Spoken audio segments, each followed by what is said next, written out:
Operation సింధూర్తో S-400 గగనతల రక్షణ వ్యవస్థ పాకిస్తాన్ వెన్నులో వణుకు పుట్టించిన విషయం తెలిసిందే. ఈ దేశ క్షిపణులు, డ్రోన్లను నిర్వీర్యం చేయడంతో పాటు చైనా, అమెరికా అందించిన యుద్ధ విమానాలను కూడా కూల్చేసింది. రష్యా తయారీ రక్షణ వ్యవస్థ అయిన S-400 సమర్థవంతమైన పనితీరు ప్రపంచం దృష్టిని ఆకర్షించింది.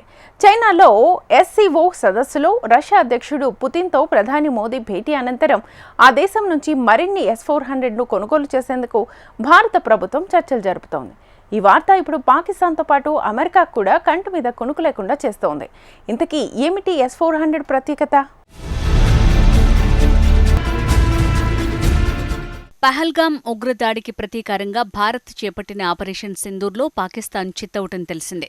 దీనికి ప్రతీకారంగా శత్రుదేశం యుద్ధ విమానాలు, క్షిపణులు, వందలాది డ్రోన్లను మన దేశంలోకి జమ్మూ, కశ్మీర్, పంజాబ్, గుజరాత్ రాష్ట్రాల మీదకు ప్రయోగించింది. మన సైన్యం అంతే వేగంగా స్పందించింది. తక్షణమే సుదర్శన చక్రను క్రియాశీలకం చేసింది. S-400 గగనతల రక్షణ వ్యవస్థ ద్వారా తిప్పికొట్టడంతో ఏ ఒక్క క్షిపణి లేదా డ్రోన్ మన భూభాగంలోకి ప్రవేశించలేకపోయాయి. అన్నింటినీ మధ్యలోనే నిర్వీర్యం చేయటంతో ఒక్కసారిగా అవాక్కవటం పాక్ సైన్యం వంతైంది. S-400 సమర్థవంతమైన పనితీరు సర్వత్రా ప్రశంసలు అందుకుంది. ఇందులో చెప్పుకోదగ్గ విషయమేంటంటే, పాకిస్తాన్ రంగంలోకి దించిన అమెరికా తయారీ అత్యాధునిక యుద్ధ విమానం F-16, చైనా తయారీ JF-17 యుద్ధ విమానాలు కూడా S-400 దెబ్బకు అట్టపెట్టెల్లా కూలిపోయాయి.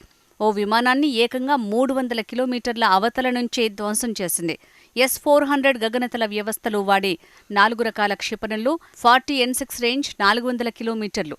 దీనిని ఆపరేషన్ సింధూర్లో వాయుసేన పూర్తిస్థాయిలో వాడుకుంది. S-400 కారణంగా దక్షిణాసియాలో భారత్ మరింత పటిష్టమైన శత్రు దుర్భేద్య దేశంగా రూపొందించిందనే చెప్పాలి.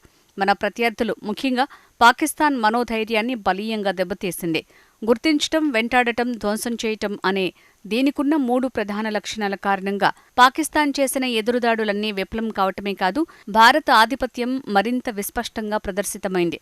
S-400 వ్యవస్థకు భయపడి పాక్ తమ F-16 ఫైటర్ జెట్లు, చైనా నుంచి కొనుగోలు చేసిన విమానాలను సుదూర ప్రదేశాలకు తరలించిందంటే అర్థం చేసుకోవచ్చు. S-400 కారణంగా దీంతో రక్షణ రంగంలో చైనా మార్కెట్లో కుప్పకూలే పరిస్థితి నెలకొంది. వారు సరఫరా చేసిన రక్షణ వ్యవస్థలు ఎంత పనికిమాలినవో తెలిసిపోయింది. అంతేకాదు, అమెరికా F-16 యుద్ధ విమానాన్ని కూడా మన దేశం కూల్చివేయటంతో మన వద్ద తయారవుతున్న రక్షణ పరికరాలు అత్యున్నత నాణ్యతా ప్రమాణాలతో పాటు అత్యంత ఖచ్చితత్వంగా పనిచేస్తాయన్న సత్యం ప్రపంచానికి వెల్లడైంది.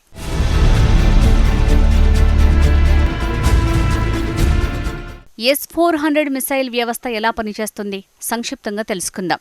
S-400 వ్యవస్థ రాడార్లు, కమాండ్ కంట్రోల్ సెంటర్లు, లాంచర్లు, వివిధ రకాల మిసైళ్లను కలిగి ఉంటుంది. ఇది 4 ప్రధాన దశల్లో జరుగుతుంది. మొదటి దశ గుర్తింపు. S-400లోని రాడార్ వ్యవస్థ 600 కిలోమీటర్స్ దూరం వరకు శత్రు విమానాలను, డ్రోన్లను, మిసైళ్లను గుర్తిస్తుంది. రెండో దశ ట్రాకింగ్. గుర్తించిన లక్ష్యాల మీద రాడార్ నిరంతరం నిఘా వేస్తుంది. వాటి వేగం, దిక్కు, ఎత్తు వంటి సమాచారాన్ని గమనిస్తుంది. మరో దశ నిర్ణయం. కమాండ్ సెంటర్ లక్ష్యం ప్రమాదకరమా కాదా అని నిర్ణయిస్తుంది. అవసరమైతే లక్ష్యం మీద మిసైల్ ప్రయోగించేందుకు ఆదేశిస్తుంది. 4వ దశ దాడి. సదరు లక్ష్యం దూరం, వేగం ఆధారంగా సరైన రకం మిసైల్ని ఎంచుకుంటుంది. ఆ మిసైల్ తక్షణమే లక్ష్యం మీద ప్రయోగించబడుతుంది. గగనతలాన్ని మరింత దుర్భేద్యం చేసే లక్ష్యంతో మన దేశం అడుగులు వేస్తోంది. ఈ క్రమంలో మరిన్ని S-400 గగనతల రక్షణ వ్యవస్థలను రష్యా నుంచి మరిన్ని కొనడానికి సిద్ధమైంది.